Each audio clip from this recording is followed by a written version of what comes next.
ప్రయాస పడినా కూడా అమ్మగారి అయ్యగారి వెంబడి ఉండి నేను ఇంటికి తీసుకెళ్ళి, అయ్యా మీరు మా ఇంట్లో అడుగుపెట్టిన మాకు ఆశీర్వాదం, మీరు ఎటు చేసి అడుగైనా పెట్టాలని నా ఇంట్లో అని నేను వెంబడి ఉండి ప్రార్థన అయిపోయినాక, వాళ్ళ ఇంట్లో ప్రార్థన అయిపోయినాక అది తినదాకుండి తిన్నాకనైనా తీసుకొని పోయి మా ఇంట్లో ప్రార్థన చేయించుకునేది నేను. అప్పుడు మాకు ఇల్లు లేదు, గుడిసె. ఆ గుడిసెన చిన్న ఉన్నది, ఇంతనే కలిపీటం ఎంత ఉన్నదో అంత మందమే ఉన్నది. అప్పుడు లాక్డౌన్ అయ్యగారు వచ్చిరు, ప్రార్థన చేసిరు, పోయిరు. నువ్వు అమావాస్యకు ఒకసారి పున్నానికి ఒకసారి నిన్ను సాతాను వెంబడిస్తున్నాయి, అమావాస్యకు పోతీ ఉంటాను, పున్నానికి పోతీ ఉంటాను అని అయ్యే ప్రార్థన చేసి నువ్వు ఇల్లు కట్టబోతున్నావని చెప్పిండు అయ్య. నా దగ్గర ₹1 లేదు, నేను ఇల్లు ఎట్లా కడతా అని నేను అనుకోని ఇక ఆ అమావాస్య పుణ్యానికి అక్కడ మా ఇంటి దగ్గర పాస్టర్ తోటి ఒక 5 నెలలు ప్రార్థన పెట్టించుకున్నాను ఈ ప్రతి అమావాస్య. ఇక అప్పుడు అందరికీ కర్ణాటండి.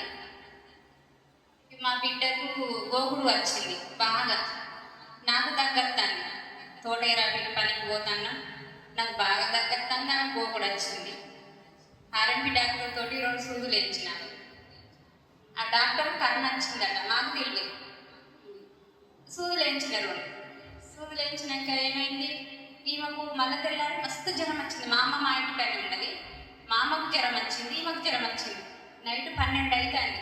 మా అమ్మ బయట వండుకున్నది, ఈమె ఇంట్లో వండుకున్నది. పోయి నైట్ అంతా అటు ఆమెకు దుడుతున్నా, చీమకు దుడుతున్నా, ఇద్దరికి దుడుతున్నా.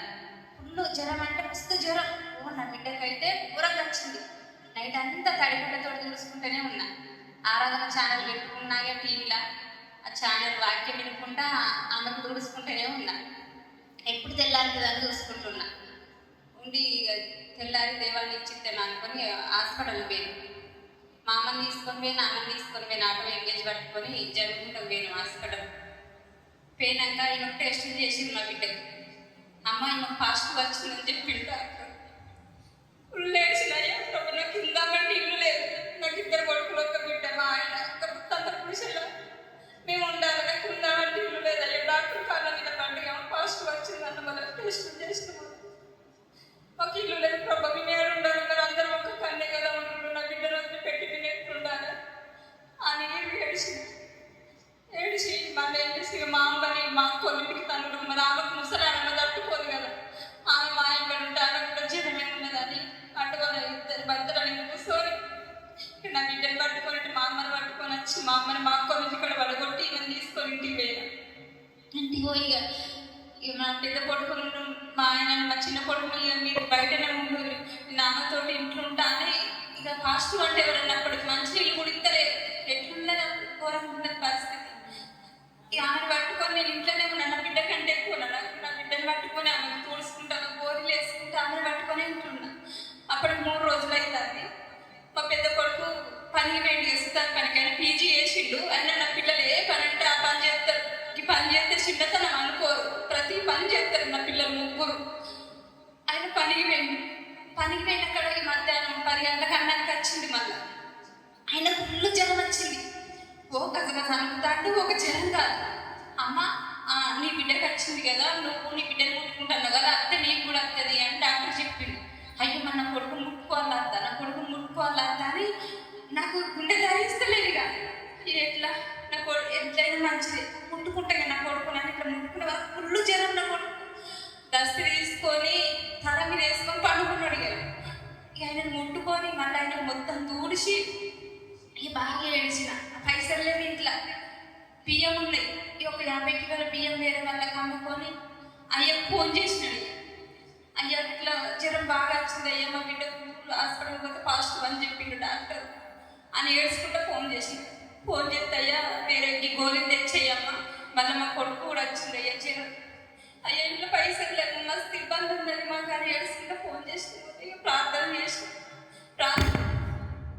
గోళీలు తెచ్చేయమ్మా అని గోళీలు చెప్పి అయ్యా గోళీలు తెచ్చేయని అడిగిన గోళీలు 500 అయితే ఈ గోళీలు తెచ్చేయడానికి అయ్యా మీ ఫోన్ నెంబర్ చెప్పండి, మీ ఫోన్ పే నెంబర్ ఇస్తే అయ్యా చేయాలి. అది నాకు ఆ గోళీలు 500 అక్కడికి నేను అయ్యా కొట్టి మళ్ళీ ఏడ్చుకుంటాను, ఎందుకైనా మంచిది హాస్పిటల్కి అయితే పోయాను.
ఈ విషయం మా ఊళ్ళో ఎవరికి తెలియదు.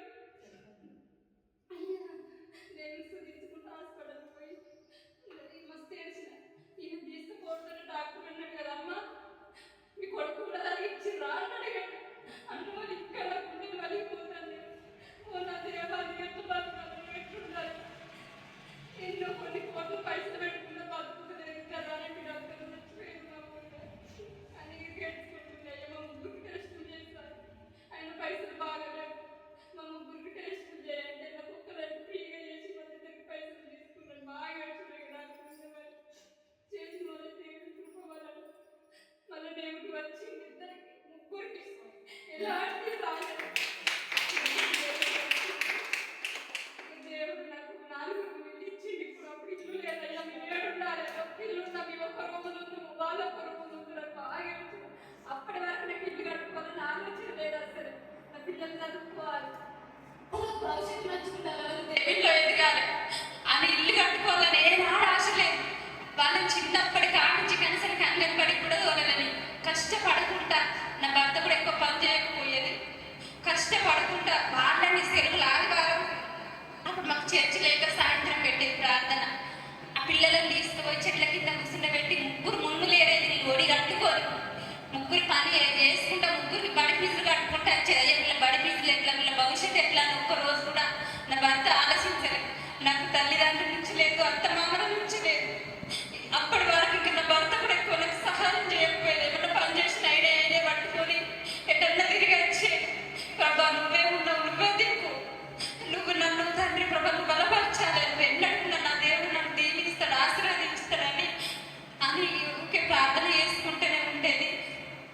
ఆ విషయంలో పిల్లలు చదువుకోవాలి, మంచిగా ఉండాలి, కొంచెం దేవుణ్ణి ఎదగాలని ఇల్లు కట్టుకోవాలని నాకు ఆశ ఉండకపోయేది. అసలు ఈ అయ్యగారు వచ్చి ఇల్లు కట్టబోతున్నావు అమ్మ అని చెప్తే నా దగ్గర ఒక్క పైసలు లేదు, నేను ఎట్లా ఇల్లు కడతా అనుకున్న ఆ విషయం విడిచిపెట్టిన తర్వాత ఒక్కరోజు మా అక్క భూమి అమ్ముకున్నది.